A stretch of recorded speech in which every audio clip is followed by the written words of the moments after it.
Good morning. Hope you had a wonderful Easter Resurrection Sunday and just great time with family, with friends, with church family. I want to share something I picked up from Bob Goff. I think you'll like it.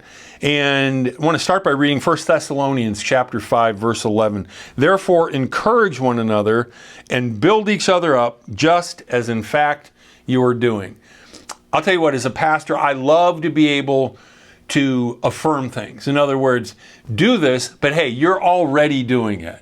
And I feel like in the last year, there's just a lot of really good things happening in our church, and I get to affirm those things, just as in fact you are doing. So Bob Goff says he owns a retreat center. And he said they built an equestrian facility. They thought that it would be really good. That's horses, in case it's not in your vocabulary there. He said, I didn't really know much about horses, but I knew I wanted them so that our guests could take trail rides and participate in equine therapy. It's a thing. Being around horses can be therapeutic. And feed them carrots. You just had this whole idyllic vision of what it was going to be like.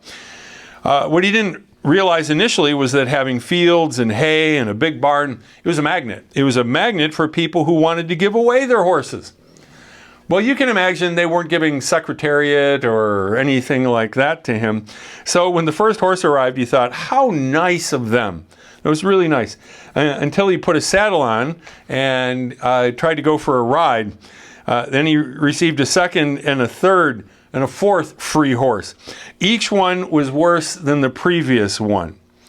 He said the free horses all bucked and jumped and snarled. And when I did eventually get a saddle on them, he said I was everywhere, including up and off. I immediately understood why these unruly horses were given to me free of charge.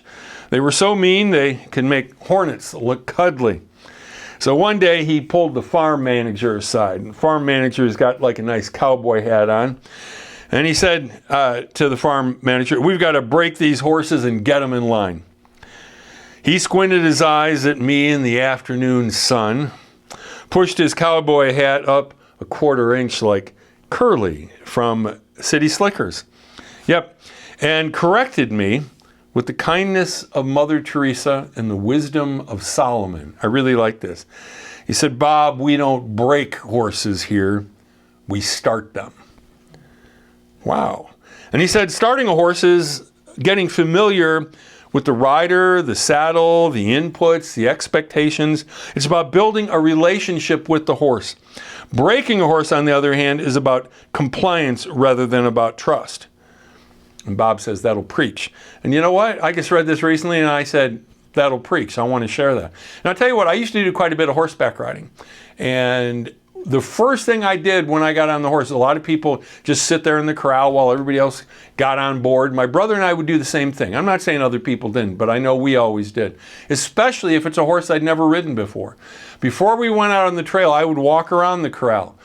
I was kind of letting him know I knew what I was doing. I wasn't just going along for the ride, but I know how to steer you to the left, the right. I know how to get you to stop and things like that. And I'd talk to it and just try to be affirming to it. So I thought this was really interesting. But I'll tell you what, the horses I rode at Flying E Ranch, they were horses that had already been started. But I wonder about with people.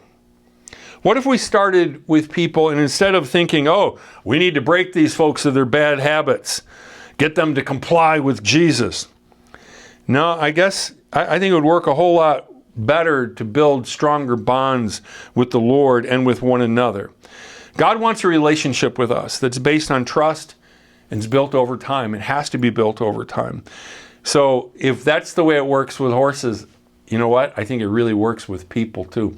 So who are maybe some of the difficult people in your life? And you're like, Lord, break them. Well, maybe you need to start them. Maybe you need to start fostering a relationship with them. I think there's a lot of applications, and I think you're smart, and you'll figure out a good one. I just thought this was a great illustration. God bless you. Have a great week.